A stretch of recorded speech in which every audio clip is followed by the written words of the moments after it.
शुभं करोतु कल्याणम् आरोग्यं शुभसम्पदा शत्रुबुद्धिविनाशाय दीपं ज्योति नमस्तुते दीपं ज्योति नमस्तुते।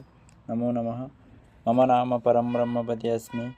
अहं केन्द्रीय संस्कृत विश्वविद्यालये श्रीरणवीरपरिसरे शिक्षाशास्त्रे प्रथमवर्षे पठामि। मम विभाग अविभागः अस्मि। अद्य अहं समसामयिकभारतं शिक्षा च विषये पश्यामः। भारतदेशे शिक्षा नाम सनातनी परंपरा वर्तते। शिक्षायाः सम्बन्धः वैज्ञानिकसिद्धान्तः समाप्तितः आसीत्। संस्कृतसाहित्ये वेदानां स्थानं सर्वोपरि वर्तते। अस्मिन् भूमण्डले समुपलब्धेषु विविधः भाषागतप्राचीनसभ्ययुगेषु च सर्वप्राचीनतमयुगः वैदिकयुगः इति अङ्गीक्रियते।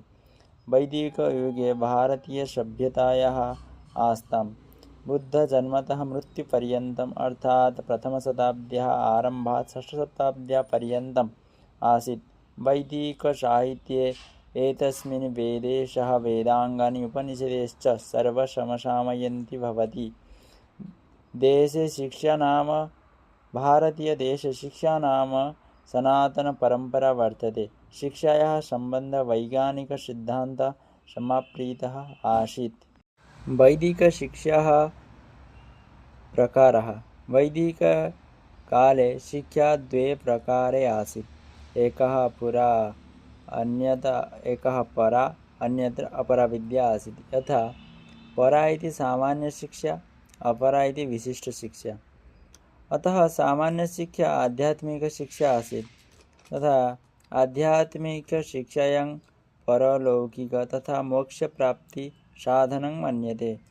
एतस्य अनुरूपं ब्रह्म सत्य जगत् मिथ्या इति पर्यन्तं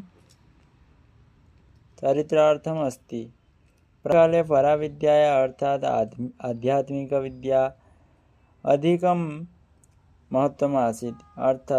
धर्मार्थकाममोक्षे भारतीय जीवनस्य प्रमुखस्तम्भः मानवजीवन एव अन्तिमलक्ष्यम् इति वर्तते। प्राचीनकाले कर्मप्राप्ति मान्यतः दत्तवन्तः एव विद्या मानवः मुक्तेः साधनं मन्यते। विशिष्टशिक्षायाः योगेन विभिन्नभागेन विभक्ताः सन्ति, तथा व्यावसायिकशिक्षा, चिकित्साशिक्षा, वाणिज्यशिक्षा एवं स्त्रीशिक्षा। स्त्रीशिक्षा वैदिकयुगे स्त्रीणां कृते प्रयोगरूपेण स्त्रीशिक्षा संस्थायाः समुपलक्ष्ये न प्रामाण्यते।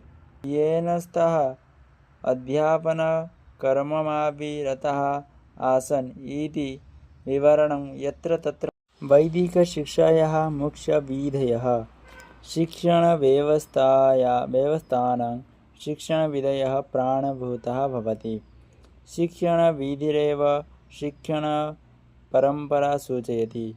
भारतीयशिक्षणपरम्परा आरम्भिकयुगात् एव सर्वाङ्गपूर्णा आसीत्। वैदिकवाङ्मयस्य एतादृशः विस्तारः तत् युगात् शिक्षणपरम्परा सूचयति। वैदिकसाहित्यस्य अविरलः प्रभावः शिक्षणविधिः कारणात् एव प्रचलित आसीत्। वैदिकशिक्षा तु मौखिका बभूव। वैदिकशिक्षा कालिकायाः शिक्षायाः अवलोकनेन ज्ञायते यत् क्रियते शिक्षणविधिमोः प्रचलिताः आसन्। एतेषु अधीतिबोधः आचरणप्रचारश्च प्रमुखः विभर्ति।